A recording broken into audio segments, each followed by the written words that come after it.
What up, guys? My name is Alan Montes, owner of Montes Diesel Repair. So today I have a unit that apparently doesn't start. So we have this unit. It's a Kenworth T270. I know I suck at videoing, but I never video before. But fuck it, it is what it is. So this is what it does, right? I don't see my speedo, my hours, engine hours, and none of that shit.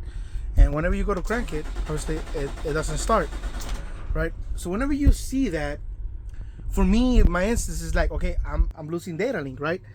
So we go down here to the data link, which is this one right here. I'm gonna try to do this in one hand, but bear with me. This fucking sucks. I've been taking this truck apart, trying to figure it out, you know. So then I don't know how the fuck I'm gonna do this with one hand. Right there, here we go. So then I got my voltmeter.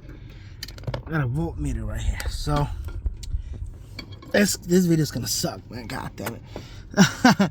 But fuck it. So I have my key on, and as you can see, I got 5.12 volts, and then I have 5.14 volts. So this is telling me that my data link right there, I'm touching my data link wire, so it's a green connector. So we have a 250k baud, and we gotta have 500k baud. And I think the one that's shorting out is a 500k baud because it shuts the engine off. So you can see we have 5.4 volts, and we got if I could touch it right, 5.15 volts. That's wrong. This voltage should vary. One of them should be like a 2.3 volts, and another one at 4 volts or some shit like that, some stuff like that, right? So I already found out what's wrong with it, right?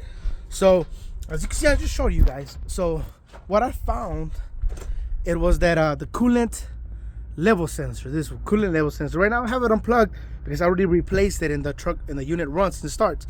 So whenever I go plug it in, right, as you hear the engine, you hear a little bit, see? So now I got communication with the engine. So what it does is it shoots the data link. It fucks up on it. I don't know why.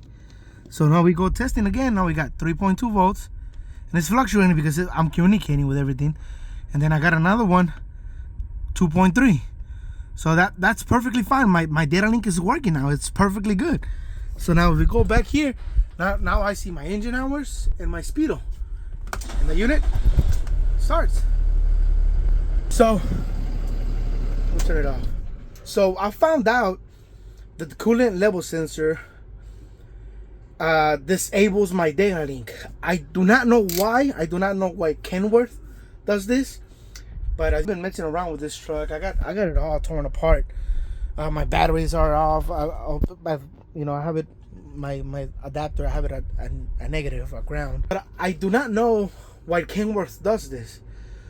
How did I found this? It was, I guess, pure luck, because I was testing some wires on the data link on the J1939 at the engine side of it, and I was disconnecting my data links and see which one gave me my data link back, and then I could trace those wires and be like, okay, this module is messed up, or this unit. At first I thought it was the ABS, because whenever I hooked up to it, my only fault code was J1939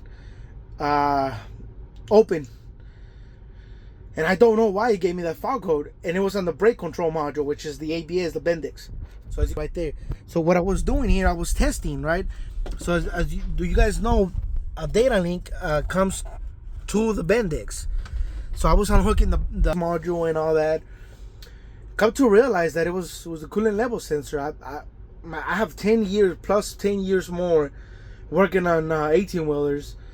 And this is the first one that I ever seen that a coolant level sensor disables my data link. I don't know why. I'm gonna make another video here shortly. I'm gonna pause this one. I'm gonna go get my laptop, and I'm gonna show you guys what I mean. Like, I can't communicate to the engine side of it. I could communicate to the cab side of it, but obviously we need the engines for it to start. So I'm gonna pause this video. I guess it's gonna be like a 2 video, because I don't know how to edit, and I really don't want to get into it and edit all this shit, because I already have enough shit as it is with these trucks, you know. So I mean, I'm just gonna make another video. I'm gonna show you guys what fault codes I have. I'm gonna unplug it so you guys could see that I can't communicate to the engine, and then I'm gonna plug it back in, and you're gonna see that I'm gonna be able to communicate with the engine, and we're gonna see the fault codes. It does have a check engine light, so we're gonna see which fault codes we have on the engine side of it, and see what else we could find. Stay tuned.